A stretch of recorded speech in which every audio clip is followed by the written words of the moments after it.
Hello viewers, আশা করি আপনারা সকলেই ভালো আছেন। আজকে আমি আপনাদের কাছে নিয়ে এসেছি কাঁচা আমের দুরকম চাটনির রেসিপি। একটা হচ্ছে কাঁচা আমের প্লাস্টিক চাটনি, আর একটা কাঁচা আমের জেলি চাটনি। আমরা তো কাঁচা পেঁপে দিয়ে প্লাস্টিক চাটনি খেয়েছি।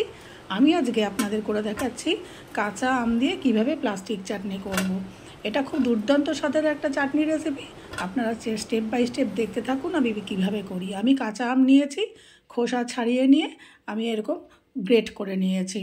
আপনারা পুরো ভিডিওটি দেখুন এবং কমেন্ট বক্সে অবশ্যই কমেন্ট করে জানান কেমন লাগলো রেসিপিটি। এবারে আমি একটা প্যান নিয়েছি, নিয়ে এই যে আমি এরকম এক বাটি দিলাম চিনি। ঠিক এই বাটিরই এক বাটি আমি দেব জল।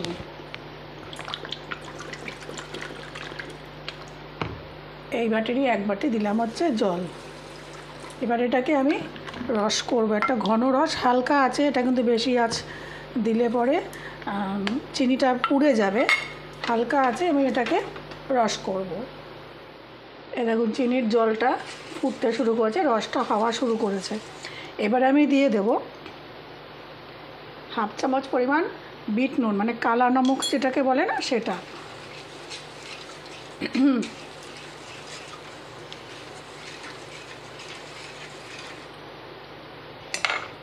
আচ্ছা, এবারে আমি নিয়ে নিয়েছি শুকনো লঙ্কা, প্লেন আমাদের যে আমরা রেগুলার যে লঙ্কা ব্যবহার করি, ড্রাই রেড চিলি, সেই ড্রাই রেড চিলি। এবার এটাকে আমি এরকমই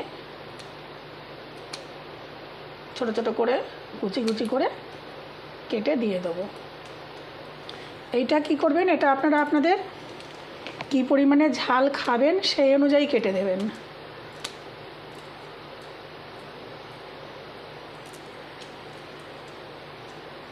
এটা খুব মানে অল্প ইয়েতে সময়ে খুব সুন্দর একটা আমের চাটনি তৈরি হয়ে যায় এবং খেতেও খুব দুর্দান্ত, খাট্টা মিঠা দারুণ লাগে। এটার আমি দুটো পদ্ধতি দেখাবো আজকে। এটা প্রথম পদ্ধতিটা দেখাচ্ছি, আবার এটা দিয়েই আরেকভাবে আমি বানাই, সেটা এরপরে দেখাচ্ছি। আমার রেসিপিগুলি আপনাদের যদি ভালো লেগে থাকে তাহলে আমার চ্যানেলটিকে অবশ্যই সাবস্ক্রাইব, লাইক, শেয়ার ও কমেন্ট করবেন। কমেন্ট করলে একটা মোটিভেট হই আর কি, একটা আনন্দ পাই, উৎসাহ পাই, নতুন নতুন রেসিপি শেয়ার করার একটা উৎসাহ পাই।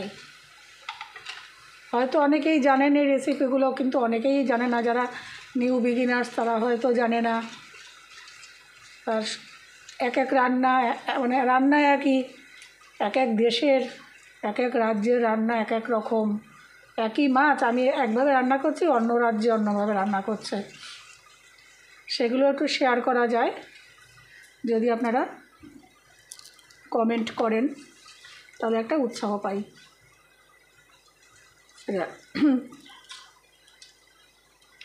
এবারে রসটা একটুখানি হয়েছে, অল্প, পুরোটা হয়নি, আরেকটু ফুটবে। চিনির রসটা অনেকটাই ফুটে উঠেছে। এবারে আমি দিয়ে দেব এই যে আমি গ্রেট করে রেখেছি আমগুলো, কাঁচা আমগুলো, সেই আমটা।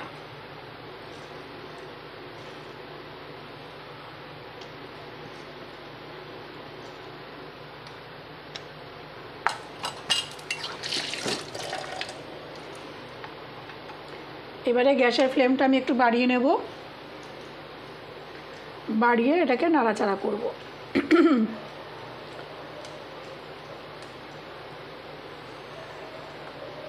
আমার শরীরটা একটু খারাপ আছে, সে আমার গলা দেখেই বুঝতে পারছেন। আমার শরীর খারাপ হলেই গলা বসে আসে, আর রেগুলার তো ইনহেলার নেই, তার জন্য তো একটা গলার সমস্যা আছেই।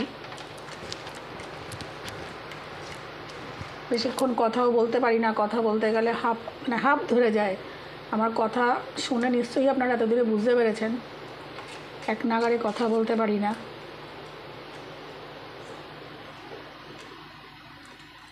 আচ্ছা, এবার এবং এটাকে ভালো করে এভাবে কনস্ট্যান্ট আমি এটাকে নাড়তে থাকবো।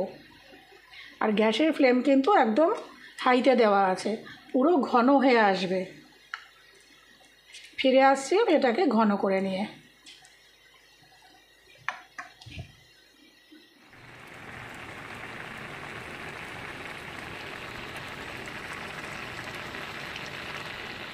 এই দেখুন তৈরি আমার আমের প্লাস্টিক চাটনি। এটা আরও ক্রিস্টাল ক্লিয়ার হবে।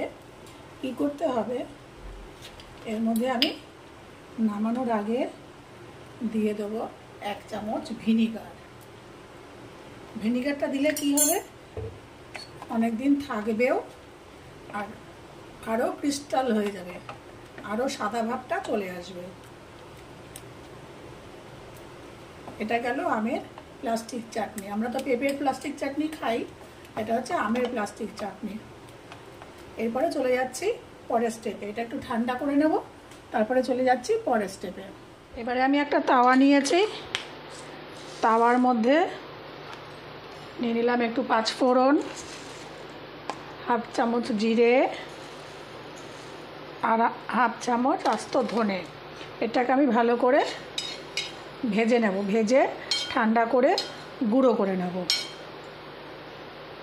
এবারে আমি ওই যে গুঁড়ো করে রাখলাম ওই মশলাটা, সেই মশলাটা এর মধ্যে 1 চামচের একটু কম, যেহেতু এখানে পরিমাণটা কম, আপনারা পরিমাণ অনুযায়ী দেবেন। দিয়ে নাড়িয়ে আবার একটু অল্প আছে নাড়িয়ে আমি তৈরি করে নিলাম ওই আমের প্লাস্টিক চাটনিটাকেই তৈরি করে নিলাম আমের জেলি আচার। তৈরি আমার আমের জেলি আচার। আমি প্লেটিং করে ফিরে আসছি।